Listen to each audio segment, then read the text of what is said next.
എൻ്റെ പേര് ജിജി മരിയ ജോബി. ഞാൻ ഷാർജയിൽ നിന്ന് വരുന്നു.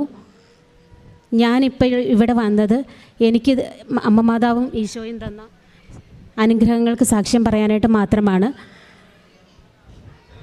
ഒരുപാട് അനുഗ്രഹങ്ങൾ, വലുതും ചെറുതുമായ അനുഗ്രഹങ്ങൾ എനിക്ക് അമ്മ മാതാവ് തന്നിട്ടുണ്ട്.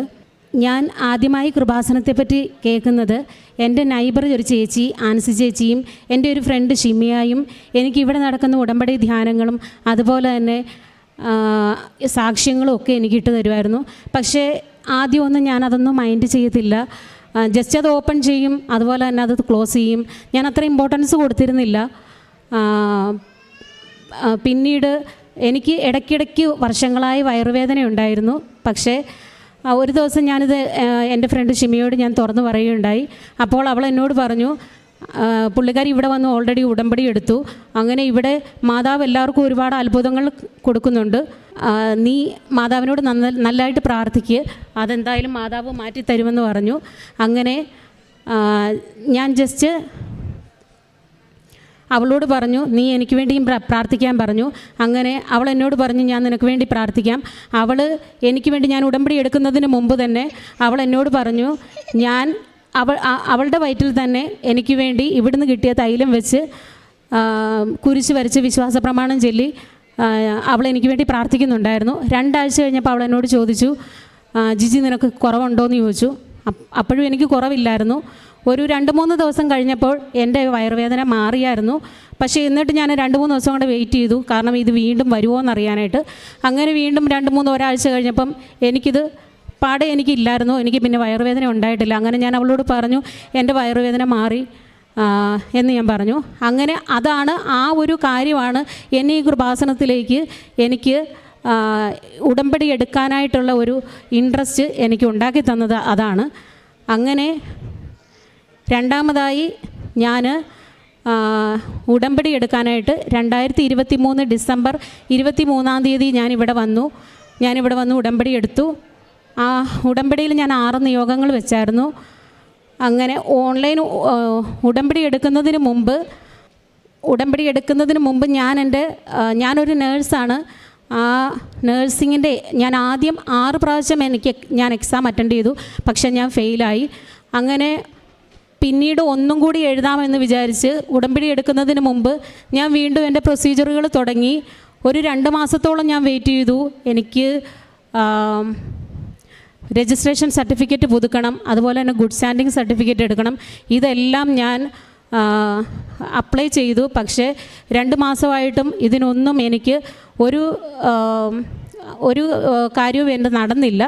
അങ്ങനെ ഞാൻ ഇവിടെ വന്ന് ഉടമ്പടി എടുത്തു. അച്ഛൻ്റെ ബ്ലെസ്സിങ് എനിക്ക് അന്ന് തന്നെ കിട്ടി. കാരണം ഞാനിവിടെ വന്ന് ഉടമ്പടി എടുത്തപ്പം ഓൾറെഡി എൻ്റെ കാര്യങ്ങളൊക്കെ നടന്നു.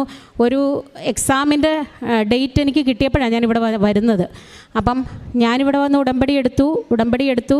അച്ഛൻ എന്നെ ബ്ലെസ് ചെയ്തു. അച്ഛൻ തന്ന കാശ് രൂപ അന്ന് തൊട്ട് ഞാൻ ആ കാശ് രൂപം വെച്ച് പ്രാർത്ഥിക്കുമായിരുന്നു. അങ്ങനെ ഉടമ്പടി എടുത്ത് ഒരു 2 ആഴ്ച കഴിഞ്ഞപ്പം എൻ്റെ സർട്ടിഫിക്കറ്റ് റിന്യൂ ആയി കിട്ടി. അതുപോലെ തന്നെ ഗുഡ് സ്റ്റാൻഡിങ് സർട്ടിഫിക്കറ്റ്. അങ്ങനെ അതിനെന്തൊക്കെ പ്രൊസീജിയർ ഉണ്ടായിരുന്നോ അതെല്ലാം എനിക്ക് മാതാവ് പടിപടിയായി എനിക്ക് ഓരോ കാര്യങ്ങളും പെട്ടെന്ന് എനിക്ക് കാര്യങ്ങൾ ചെയ്തു തന്നു. അങ്ങനെ ഉടമ്പടിയിലൂടെ എനിക്ക് ഒരുപാട് അനുഗ്രഹങ്ങൾ കിട്ടി. അങ്ങനെ ഏജൻറ്റിനോട് പറഞ്ഞു, ഡിസംബർ 22-ന് ഡേറ്റ് ഉണ്ട്, എക്സാമിന് ഡേറ്റ്, അതെടുക്കട്ടെ എന്ന് ചോദിച്ചു. അപ്പം ഞാൻ പറഞ്ഞു എടുത്തോളാൻ പറഞ്ഞു. കാരണം ഞാൻ ഡിസംബർ 23-ന് നാട്ടിൽ വരുമായിരുന്നു. അങ്ങനെ ഡിസംബർ 22-ന് എടുക്കാൻ പറഞ്ഞു. പക്ഷേ വൈകുന്നേരം ആയപ്പം പുള്ളി എന്നെ വിളിച്ചിട്ട് പറഞ്ഞു, ഡിസംബർ 22 എന്നുള്ള ഡേറ്റ് ഫില്ലായിപ്പോയി, ഇനിയും കാണിക്കുന്നത് ജനുവരി 2 എന്നുള്ള ഡേറ്റാന്ന് പറഞ്ഞു. അപ്പോൾ എനിക്ക് ശരിക്കും വിഷമമായി. കാരണം ഞാൻ നാട്ടിൽ ഒരാഴ്ചത്തേക്ക് വന്നിട്ട് പിന്നെയും പഠിത്തമെന്നും പറഞ്ഞിരിക്കാൻ എനിക്കൊരു ബുദ്ധിമുട്ടായിരുന്നു. പക്ഷേ പിന്നെ ഞാൻ പറഞ്ഞു എടുത്തോളാൻ പറഞ്ഞു. അങ്ങനെ ജനുവരി 2-ാം തീയതിക്ക് ആൾ എക്സാമിന് ഡേറ്റ് എടുത്തു. ഞാനിവിടെ ഡിസംബർ 26-ന് വന്ന് ഉടമ്പടി എടുത്തു. ഞാൻ പ്രാർത്ഥിച്ചു പോയി. ജനുവരി 2-ാം തീയതി എല്ലാവരും ആസ് യൂഷ്വൽ ചെയ്യുന്നത് പോലെ എക്സാം ഹാളിൽ ഞാൻ ഇവിടുത്തെ ഉടമ്പടി വെഞ്ചരിച്ച ഉപ്പ് ആയി ഞാൻ പരീക്ഷാ ഹാളിലേക്ക് കയറി. പരീക്ഷാ ഹാളിൽ കയറി ഞാൻ എൻ്റെ സ്ക്രീനിൽ ഉടമ്പടി ഉപ്പ് വെച്ച് കുരിശ് വരച്ചു. വിശ്വാസ പ്രമാണം ചൊല്ലി ഞാൻ സ്റ്റാർട്ട് ചെയ്ത എൻ്റെ എക്സാം. പക്ഷേ എൻ്റെ എക്സാമിൽ എനിക്ക് 5 റിപ്പീറ്റഡ് ക്വസ്റ്റ്യൻ ഉണ്ടായിരുന്നു. റിപ്പീറ്റഡ് ക്വസ്റ്റ്യൻ 5 എണ്ണം വന്നിട്ടുണ്ടെങ്കിൽ നമ്മുടെ 10 മാർക്ക് പോവും. അപ്പം എക്സാം എനിക്ക് വളരെ ടഫായിരുന്നു. ഞാൻ ജയിക്കുമെന്ന് എനിക്കൊരു പ്രതീക്ഷയില്ലായിരുന്നു. പക്ഷേ പിറ്റേ ദിവസം ഞാൻ മോനെ രാവിലെ സ്കൂളിൽ വിടാനായിട്ട് ഞാൻ കുക്ക് ചെയ്തുകൊണ്ടിരുന്നപ്പം ഞാനിവിടുത്തെ സാക്ഷ്യങ്ങൾ കേട്ടാണ് ഞാൻ ശരിക്കും കുക്ക് ചെയ്യുന്നത്. അപ്പം കുക്ക് ചെയ്തുകൊണ്ടിരുന്നപ്പോഴത്തേക്ക് എനിക്ക് മെസ്സേജ് വന്നു, your exam result is pass. എനിക്കറിയത്തില്ല, ഞാൻ ഭയങ്കര ഷോക്കായിപ്പോയി. ഞാൻ ഓടിപ്പോയി ആദ്യം ചെയ്തത് മാതാവിനെ കെട്ടിപ്പിടിച്ച് ഞാൻ കരയുക ചെയ്തത് മാതാവിൻ്റെ ഫോട്ടോയുടെ മുമ്പിൽ. അങ്ങനെ എനിക്കറിയത്തില്ല, എനിക്ക് വിശ്വസിക്കാൻ പറ്റുന്നില്ലായിരുന്നു. അങ്ങനെ മാതാവ് എനിക്ക് ഏറ്റവും വലിയ, ഞാൻ ഒട്ടും പ്രതീക്ഷിച്ചില്ലായിരുന്നു ഞാൻ ജയിക്കുന്നത്. കാരണം അതിന് മുമ്പ് ഞാൻ 6 പ്രാവശ്യം എഴുതിയിട്ട് ഫെയിലായ ഒരു വ്യക്തിയാണ് ഞാൻ. ഉടമ്പടി എടുത്തതിന് ശേഷം എനിക്ക് ഒരുപാട് അനുഗ്രഹങ്ങൾ മാതാവ് എന്നെ പടിപടിയായി എനിക്ക് ഉയർത്തി ഒത്തിരി അനുഗ്രഹങ്ങൾ എനിക്ക് തന്നു. പിന്നെ അതിനുശേഷം ഒരു ജോലിക്ക് വേണ്ടി ഞാൻ ആഗ്രഹിച്ചു. നിങ്ങൾക്കൊക്കെ അറിയാവുന്നതുപോലെ ഒരു നേഴ്സായി എനിക്ക് നേഴ്സിങ്ങിൽ തന്നെ 2 കാറ്റഗറി ഉണ്ട്. ഒന്ന് ഡിപ്ലോമ, ഒന്ന് BSc. ഈ ഡിപ്ലോമ നേഴ്സിങ്ങിൽ 3 വർഷം പഠിച്ച എനിക്ക് അവിടെ ശരിക്കും സെപ്പറേഷനാണ്. ഡിസംബറിൽ നേഴ്സിംഗ് ഡിപ്ലോമയായ എനിക്ക് ഒരു പ്രാക്ടിക്കൽ നേഴ്സായിട്ട് മാത്രമേ അവിടെ വർക്ക് ചെയ്യാൻ പറ്റത്തുള്ളൂ. BScക്കാരെ മാത്രമേ അവിടെ രജിസ്റ്റേർഡ് നേഴ്സായി കൺസിഡർ ചെയ്യത്തുള്ളൂ. അപ്പോൾ അങ്ങനെ വന്നപ്പോഴത്തേക്ക് തന്നെയല്ല, സാലറിയും വളരെ കുറവാണ്, ജോലി കിട്ടാൻ ഭയങ്കര ബുദ്ധിമുട്ടാണ്. അങ്ങനെ ഞാൻ പിന്നെ ഒരു ജോലിക്ക് വേണ്ടി ഞാൻ നിയോഗം വെച്ച് പ്രാർത്ഥിച്ചു. ഒരു 2 പ്രാവശ്യം ഡേറ്റ് ഇട്ട് പ്രാർത്ഥിച്ചു. ആദ്യത്തെ ഡേറ്റിന് എനിക്ക് കിട്ടിയില്ല. രണ്ടാമത്തെ ഡേറ്റിന് മുമ്പ് തന്നെ എനിക്കൊരു മെഡിക്കൽ സെൻ്ററിൽ നിന്ന് കോള് വന്നു. അത് എൻ്റെ ഒരു ഫ്രണ്ട് ത്രൂ ആണ് ആ CV കൊടുത്തത്. അങ്ങനെ ഒരു ഇൻ്റർവ്യൂ പോലും ഇല്ലാതെ സാറിന് എൻ്റെ CV ഇഷ്ടമായി. അങ്ങനെ ഞാൻ സെലക്റ്റായി. ഒരു BScയുടെ അത്രയും തന്നെ സാലറി തന്ന് ദൈവം എന്നെ അനുഗ്രഹിച്ചു. ഇപ്പോൾ ഞാൻ അടുത്ത മാസം അവിടെ ജോയിൻ ചെയ്യും. പിന്നെ അതുപോലെ തന്നെ അതിനുശേഷം എനിക്ക് ഇങ്ങോട്ട് വരുവാനായിട്ട് പിന്നെ എനിക്ക് വലിയ ആഗ്രഹമായിരുന്നു. അമ്മയുടെ മുമ്പിൽ വന്ന് ഇത്രയും അനുഗ്രഹങ്ങൾ എനിക്ക് തന്നതാണ്, അമ്മയുടെ മുമ്പിൽ വന്ന് സാക്ഷ്യം പറയണമെന്ന്. അപ്പോൾ ഇതിൻ്റെ ഇടയ്ക്കൊക്കെ എനിക്ക് എൻ്റെ കയ്യിൽ മുഴയുണ്ടായിരുന്നു. പക്ഷേ ആ മുഴ ഇവിടുത്തെ തൈലം ഉപയോഗിച്ച് ഞാൻ വിശ്വാസ പ്രമാണം ചൊല്ലി കുരിശ് വരച്ച് ഞാൻ പ്രാർത്ഥിച്ചു. ആ മുഴ ഓൾമോസ്റ്റ് അത് മുഴുവൻ പാടെ മാറി. അത് ശരിക്കും അവിടെ എനിക്ക് ഭയങ്കര ചൊറിച്ചിലും ബ്ലഡ് വരുമായിരുന്നു. പക്ഷേ ഇപ്പം അങ്ങനെയുള്ള പ്രശ്നങ്ങളൊന്നുമില്ല. അങ്ങനെയുള്ള അനുഗ്രഹങ്ങളും അതിൻ്റെ ഇടയ്ക്ക് എനിക്ക് കിട്ടിയിട്ടുണ്ട്. പിന്നെ അങ്ങനെ ഞാൻ അവിടെ നേഴ്സായിട്ട് വർക്ക് ചെയ്യാതിരുന്നപ്പോൾ ഞാനൊരു പാർട്ട് ടൈം ജോലി ചെയ്യുന്നുണ്ടായിരുന്നു. ആ പാർട്ട് ടൈം ജോലിയിൽ ഇങ്ങോട്ട് പോന്നപ്പോഴത്തേ എൻ്റെ വിസ ക്യാൻസലാക്കാനായിട്ട് 21 ദിവസമാണ് നമുക്കവിടെ ഉള്ളത്. അങ്ങനെ വന്ന് വിസ ക്യാൻസൽ ചെയ്യാണ്ട് പുതിയ വിസ അടിക്കണമെന്നുണ്ടെങ്കിൽ പുതിയ വിസ അടിച്ചതിന് ശേഷം മാത്രം പോയാൽ മതി എന്ന് എനിക്ക് പറഞ്ഞു. അങ്ങനെ ഞാൻ പുതിയ വിസ അടിക്കാനായിട്ട് ഞാൻ വെയിറ്റ് ചെയ്തപ്പോഴത്തേക്ക് ഇന്ന് ബുധനാഴ്ച, ഇന്നെനിക്കിവിടെ വരാൻ പറ്റിയില്ല എന്നുണ്ടെങ്കിൽ എനിക്ക് നാളെ വ്യാഴം വെള്ളി ശനിയൊന്നും ഇവിടെ സാക്ഷ്യം പറയാനായിട്ട് അലൗഡ് അല്ലെന്ന് ഞാൻ കേട്ടായിരുന്നു, ഇവിടെ ഇല്ലയെന്ന് ഞാൻ കേട്ടായിരുന്നു. അപ്പം ഞാൻ മാതാവിനോട് പ്രാർത്ഥിച്ചു, മാതാവേ എനിക്ക് ചൊവ്വാഴ്ച അല്ലെങ്കിൽ ചൊവ്വാഴ്ചയ്ക്കുള്ളിൽ എനിക്ക് വിസ തന്ന് അനുഗ്രഹിക്കണമെന്ന് ഞാൻ പ്രാർത്ഥിച്ചു. എന്നാൽ മാത്രമേ എനിക്കിവിടെ ബുധനാഴ്ച വന്ന് സാക്ഷ്യം പറയാൻ പറ്റത്തുള്ളൂ. അങ്ങനെ ഞാൻ മാതാവിനോട് പ്രാർത്ഥിച്ചു. പക്ഷേ 2 മണി വരെ അവിടെ റംദാൻ നടക്കുന്നത് കൊണ്ട് 2 മണി വരെ അവിടെ HR ഓഫീസും എല്ലാ ഡിപ്പാർട്ട്മെൻറ്റും 2 മണി വരെ വർക്കിംഗ് ഉള്ളൂ. അങ്ങനെ 2 മണി വരെ എനിക്ക് മെസ്സേജ് വരാതിരുന്നപ്പോൾ, എനിക്ക് വിസ വരാതിരുന്നപ്പോൾ ഞാൻ വിചാരിച്ചു എനിക്ക് ഇനിയിപ്പം കിട്ടില്ല എന്ന് വിചാരിച്ചു, എനിക്കിവിടെ വന്ന് സാക്ഷ്യം പറയാൻ പറ്റത്തില്ല എന്ന് വിചാരിച്ചു. എന്നോട് എൻ്റെ മേമ ചോദിച്ചു, എൻ്റെ നാത്തൂൻ ചേച്ചി ചോദിച്ചു, എല്ലാവരും ചോദിച്ചു.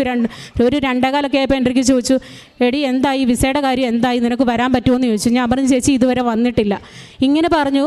പക്ഷേ 2:30 എന്ന സമയമായപ്പം എൻ്റെ മൊബൈലിലേക്ക് വിസ വന്നു. ആ 2:30 എന്ന സമയം ഇവിടെ അച്ഛന് മാതാവ് ജീവനോടെ പ്രത്യക്ഷപ്പെട്ട സമയമായിരുന്നു. അപ്പോഴാണ് ഞാനത് മനസ്സിലാക്കി, ആ 2:30 എന്ന സമയത്തിൻ്റെ വാല്യൂ. അങ്ങനെ മാതാവ് എനിക്ക് വരാൻ ഞാൻ വിചാരിച്ചതുപോലും അല്ല, വിചാരിക്കാതിരുന്ന ആ സമയത്ത് മാതാവ് എന്നെ 2:30 എനിക്ക് വിസ തന്ന് അനുഗ്രഹിച്ചു. ഇന്നലെ എനിക്ക് 8 മണിക്കായിരുന്നു രാത്രിയിൽ അവിടുന്ന് ഫ്ലൈറ്റ്, അവിടുത്തെ ടൈം. ആ 8 മണിക്കത്തെ ഫ്ലൈറ്റ് എനിക്ക് 8 മണിക്ക് അവിടുന്ന് ഓൾമോസ്റ്റ് ഞാൻ വരുന്ന ഫ്ലൈറ്റുകൾ എപ്പോഴും ഡിലേ ആണ്. പക്ഷേ ഇന്നലെ 8 മണിക്കത്തെ ഫ്ലൈറ്റ് എനിക്ക് 8 മണിക്ക് തന്നെ അവിടുന്ന് വരാൻ പറ്റി. എനിക്ക് കറക്റ്റ് 8 മണിക്ക് അവിടുന്ന് ഫ്ലൈറ്റ് സ്റ്റാർട്ടായി. അങ്ങനെ എനിക്ക് ഇവിടെ ഞാൻ വന്നു. ഇന്ന് എനിക്കിവിടെ സാക്ഷ്യം പറയാൻ സാധിച്ചു. ഒരുപാട് മാതാവിന് ഈശോയ്ക്ക് ഒരുപാട് നന്ദി പറയുന്നു. അതുപോലെ തന്നെ എനിക്ക് എൻ്റെ ആധ്യാത്മിക ഈ പ്രാർത്ഥനാ ജീവിതത്തിൽ ഞാൻ ഇവിടെ ഉടമ്പടിയിൽ പറഞ്ഞിരിക്കുന്നത് പോലെ ഞാൻ നേരത്തെ ബൈബിൾ വായിക്കുന്ന ഒരാളല്ലായിരുന്നു. അതുപോലെ തന്നെ ഞാൻ പ്രാർത്ഥിക്കുന്ന ഒരാളല്ലായിരുന്നു. പ്രാർത്ഥിക്കും, ജസ്റ്റ് പള്ളിയിൽ പോവും, കുർബാന കാണും, അത് ഞായറാഴ്ചകളിൽ, അങ്ങനെയൊക്കെയുള്ള ഒരു ഇതേ ഉള്ളായിരുന്നു എനിക്ക്. അല്ലാതെ ഉള്ള ഒരു പ്രാർത്ഥനയോ കാര്യങ്ങളോ ഒന്നും ഇല്ലായിരുന്നു. പക്ഷേ ഇപ്പം മാതാവിനോട് ഞാൻ കൂടുതൽ ഒത്തിരി അടുക്കാനായിട്ട് ഞാൻ ശ്രമിക്കുന്നുണ്ട്, ഒത്തിരി ഞാൻ ചെയ്യുന്നുമുണ്ട്, കൊന്ത ചെല്ലുന്നുണ്ട്, അതുപോലെ തന്നെ ബൈബിൾ വായിക്കുന്നുണ്ട്.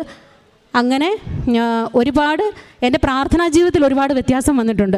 പിന്നെ എൻ്റെ കസിൻ ചേച്ചിയായിട്ട് ഞാൻ 6-7 വർഷമായി ഞാൻ ഒരു ചേച്ചിയായിട്ട് ഒരു നിസ്സാര കാര്യത്തിന് ഞാൻ പിണങ്ങിയിട്ട്. പക്ഷേ ആ ചേച്ചിയുടെ ഇരിക്കെ ചെന്ന് ഞാൻ ഒരിക്കലും അവരോട് മിണ്ടത്തില്ല എന്ന് വിചാരിച്ച, പക്ഷേ ആ ചേച്ചിയുടെ ഇരിക്കെ ചെന്ന് ഞാൻ ക്ഷമ പറഞ്ഞു ആ ചേച്ചിയായിട്ട് ഞാനിപ്പം സംസാരിക്കാൻ തുടങ്ങി. പിന്നെ എൻ്റെ കാരുണ്യ പ്രവർത്തികൾ എന്ന് പറയുന്നത്, എനിക്കറിയാവുന്ന ഒരു ചേച്ചി, ആ ചേച്ചിയുടെ വീട് ജപ്തിയായിരുന്നു. ആ ജപ്തിയായ സമയത്ത് ചേച്ചി എൻ്റെ അടുത്തേക്ക് വന്ന് ഒത്തിരി വേദനയോടുകൂടി ചേച്ചി എൻ്റെ അടുത്തേക്ക് ഇങ്ങനെ വന്ന് പറഞ്ഞു, മോളെ 1.5 ലക്ഷം രൂപയുടെ പ്രശ്നമാണ് എനിക്കുള്ളത്, അതുകൊണ്ട് എനിക്ക് എന്ത് ചെയ്യുമെന്ന് അറിയത്തില്ല, എൻ്റെ കയ്യിൽ 5 പൈസ പോലും ഇല്ല, എൻ്റെ അമ്മയും എൻ്റെ മോളും അവിടുന്ന് ഇറങ്ങേണ്ട അവസ്ഥയാണ് മോളെ, അങ്ങനെയാണെന്നൊക്കെ എൻ്റെ അടുത്തേക്ക് പറഞ്ഞു. അപ്പം എന്നെ കണ്ട് ചെയ്യാൻ പറ്റുന്ന ഒരു തുക ഞാൻ ചേച്ചിക്ക് കൊടുത്തു.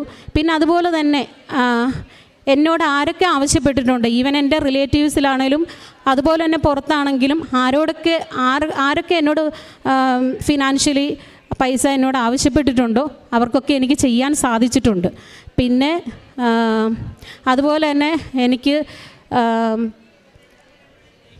പ്രേക്ഷിത പ്രവർത്തനങ്ങളായിട്ട് സാക്ഷ്യങ്ങൾ ഞാൻ എപ്പോഴും ഫേസ്ബുക്കിലും വാട്സപ്പിലും ഞാൻ സാക്ഷ്യങ്ങൾ ഷെയർ ചെയ്യാറുണ്ട്.